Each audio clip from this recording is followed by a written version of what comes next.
बांदा के मंडलीय चिकित्सालय परिसर में हवाई हमले से एवं आपदा की स्थिति में बचाव के संबंध में अपर जिलाधिकारी वित्त कुमार धर्मेंद्र एवं अपर पुलिस अधीक्षक शिवराज की उपस्थिति में जिला प्रशासन और नागरिक सुरक्षा संगठन के द्वारा मॉक ड्रिल का आयोजन किया गया है। मॉक ड्रिल के समय आपात स्थिति से बचाव के लिए ब्लैकआउट किया गया तथा लोगों को विभिन्न संचार माध्यमों से आपात स्थिति में बचाव हेतु जागरूक भी किया गया है। मॉक ड्रिल में हवाई हमले से बचाव तथा इस दौरान किस प्रकार की आग लगने से बचाव किए जाने हैं, घायलों को चिकित्सालय में ले जाने की व्यवस्था कैसे करनी है, इन सभी को ध्यान में रखते हुए मॉक ड्रिल की गई है।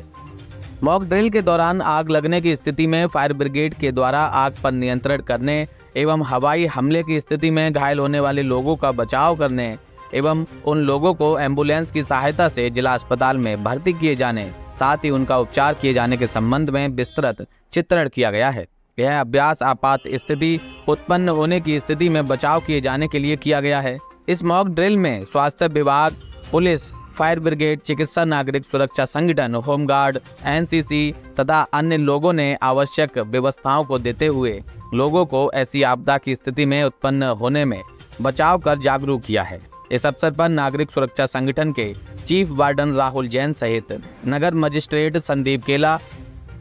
अतिरिक्त मजिस्ट्रेट इरफानुल्लाह खान सहित जिला आपदा प्रबंधन अधिकारी एवं संबंधित विभागों के अधिकारी मौजूद रहे हैं। विजेता न्यूज के लिए बांदा से मोहित पाल की रिपोर्ट।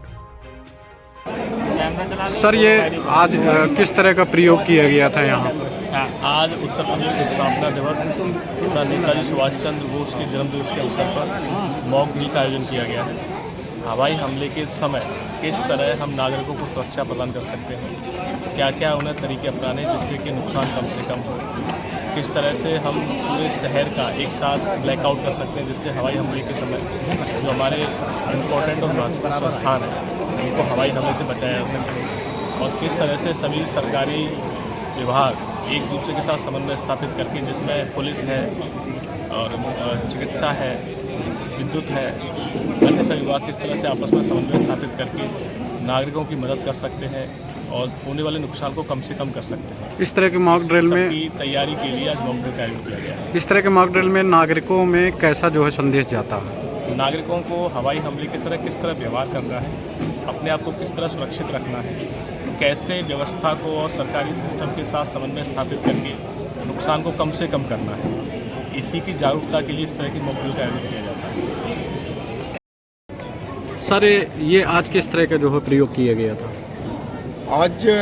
23 जनवरी को नेताजी सुभाष चंद्र बोस जी के जन्मदिवस पर बांदा जनपद में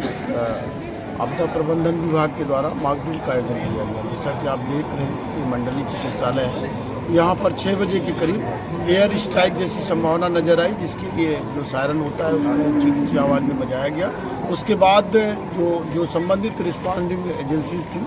जो हमारी पुलिस की है, चिकित्सा विभाग की है, आपदा प्रबंधन विभाग की है और एनसीसी के कैडेट्स हैं और डॉक्टर साहब लोग, सभी लोग जो जिसका काम था वो सभी सक्रिय हुए और सबके द्वारा जो है इसमें सहयोग किया गया। और जो बताया गया तरीका था कि जो अगर एयर स्ट्राइक हो तो किस तरह से बचा जाता है, उस तरह से आपने देखा होगा कि हमारे एनसीसी के कैडेट्स और जो डिजास्टर मैनेजमेंट के जवान थे उन्होंने उसका बखूबी जो है एक्सरसाइज दिखाई। और इसी आपदा प्रबंधन ड्रिल के दौरान एयर स्ट्राइक का जो पता चला कि एक मिसाइल जो है अस्पताल के बाहर एक पार्क में गिरी हुई है जिससे आग लग गई है, तो जो फायर ब्रिगेड की टीम आकर के उसने आग भी बुझाई है। तो ये एक एक्सरसाइज थी, मॉक ड्रिल थी और इसका जो सिखाए गए तरीके से जो संबंधित एजेंसियों के द्वारा इसका अनुपालन किया गया है और ये एक आत्मावलोकन होता है और इस तरह हम लोग ड्रिल करते रहते हैं कि ताकि अगर कभी ऐसी विषम परिस्थिति आ जाए तो हम अपने आप को तैयार रखें। इस मॉक ड्रिल में नागरिकों तक क्या संदेश जाता है, क्या जागरूक होती है? ये मॉक ड्रिल बेसिकली नागरिकों को ये बताने के लिए होता है कि अगर कोई भी विषमतम स्थिति आती है तो हम लोगों को किस तरह से बचना है और इसके अलावा जो संबंधित एजेंसियां किस तरह से रिस्पॉन्ड करती हैं और उनका क्या रिस्पॉन्स टाइम रहता है, ये भी चेक करते हैं ताकि समय आने पर जब कभी कोई ऐसी स्थिति आए तो सब लोग अपना जो भी कर्तव्य है, ड्यूटी है उनका, उसका अच्छे से निर्वहन करके अपने नागरिकों को बचा सकें, अपने जो हमारे संसाधन हैं उनको बचा सकें।